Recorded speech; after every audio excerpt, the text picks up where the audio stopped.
welcome back. Emmett, since you won over-under, get a chance to speak your mind, just look at the camera and let us know what you want to say. An easy win against Greg. That was nothing, just toying with you.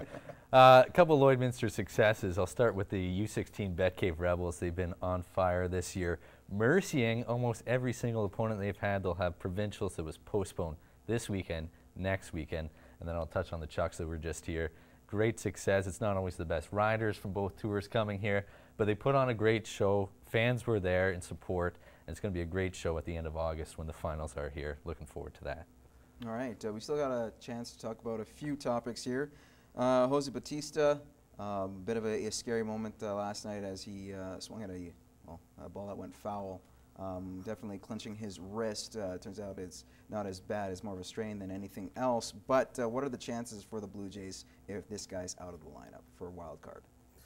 Well, they need pitching more than they need hitting right now too. But you know what? The Blue Jays are looking to see if the way they were training their pitchers is reflecting to the injuries in their staff. So not taken away from Jose. Yeah, it's going to be tough to win without him. But more than anything, they have no arms in their pitching staff right now because of injuries as well.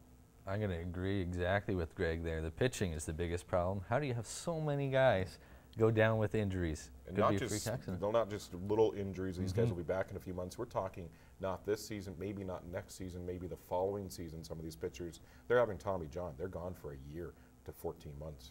And Blue Jays fans just got to be pulling their hair out when the wild card is so close for everybody this year. That's when everything falls apart. This is the season for the Jays to do something. They just couldn't do it. All right, Simon Whitfield, now says flag bearer. Excellent move, or was it really the only move that the Canadian Olympic Committee had? Oh, perfect move. I know it's tough for Canada to win medals in the Summer Games. This guy did it twice. He was the first one ever to win the triathlon gold, and that's one of the greatest Olympic moments I've ever seen. I'll always remember Simon Whitfield and the call by Don Whitman coming through. Yeah, perfect fit. I think Simon Whitfield will be great for the flag bearer.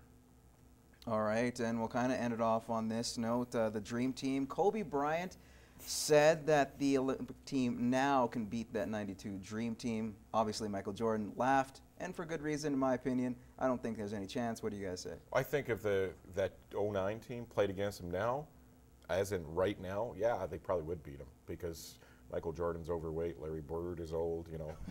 But back in the day, come on, those are legendary players. There's no way they would even touch them. And they had Michael Jordan, too. You can't mess around with the greatest basketball player on earth. Well, even if you compare, Kobe and LeBron are pretty solid in their own right, but you have Anthony Davis on your team. He hasn't even played a game in the NBA. And you think that you can beat that team? No. All I have to say is Christian Laettner was on that '92 team, and I'd take him hands down. So, all right, well, thanks a lot, Emmett, for being on the show. We appreciate it. And Greg, as always, we'll see you next week. All right, and we'll see you guys next week as well on The Gloves Are Off.